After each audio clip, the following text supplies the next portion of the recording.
एक question solve करते हैं। क्वेश्चन में स्टेटमेंट दी गई है, let the sum of the first n terms of a non constant a a1 a2 a3 up to and so on b 50n plus n minus 7 by 2 times a where a is a constant. If d is the common difference of this ap, then the ordered pair d comma a50 is equal to, and इसके respect में ये चार options अपने पास दिए गए हैं।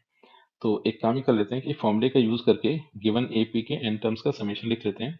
तो ये मिल जाएगा अपने पास n by two two a one plus n minus one into d, और यहाँ पर गिवन एपी के एन टर्म्स का समेशन गिवन था 50n plus n n minus seven by two a. अब एक काम ही किया कि दोनों तरफ से n को कैंसिल किया, रिजल्टेंट बचा 1/2 times two a one plus n minus one into d और is equal to 50 plus n minus seven upon two times a. अब एक काम ही कर लेते हैं कि दोनों साइड्स को थोड़ा सा सिंप्लीफाई कर लेते हैं, और दोनों साइड्स को सिंप्लीफाई करके दोनों तरफ n की जो भी मतलब n की सेम पावर के टर्म्स को कंपेयर कर लिया जाएगा। तो इस तरह से अपने पास a1 एंड d की वैल्यूज देखने को मिली होगी। तो एक काम ही किया, अपना ऑब्जेक्टिव ये बना कि दोनों तरफ से n की लाइक पावर टर्म्स को कंपेयर करना है।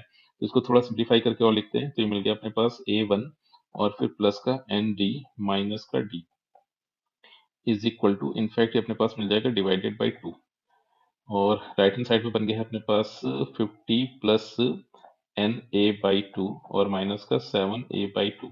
अब जैसे ही दोनों तरफ लाइक और टर्म्स कंपेयर किए तो इसको और थोड़ा एडजस्ट करके लिखते हैं। तो a1 माइनस का d/2 और plus n/2 times d is equal to n/2 times a and plus का 50 माइनस 7a/2।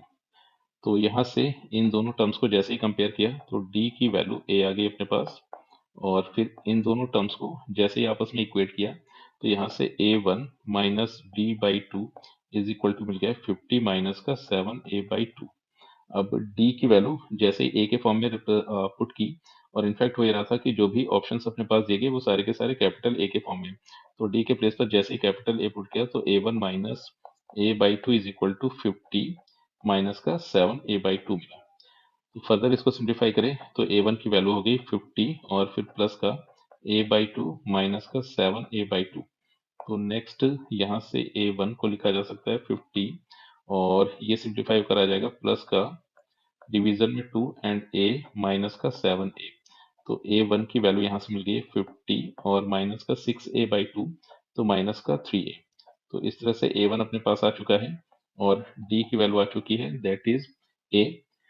तो अब अपने को वैल्यू चाहिए थी d कॉमा a50, तो d की वैल्यू तो a आ चुकी है, और a50 को अगर लिखा जाए तो a50 बन जाएगा a1 प्लस 49d। तो a1 था 50 माइनस का 3a फिर प्लस 49a। तो अब अगर इसको सिंप्लीफाई किया तो ये मिल गया 50 प्लस का 46a। तो इस तरह से a50 की वैल्यू आ गई 50 प्लस 46a और d की वैल्यू आ गई a। तो इस हिसाब से इस क्वेश्चन में option A is the correct choice.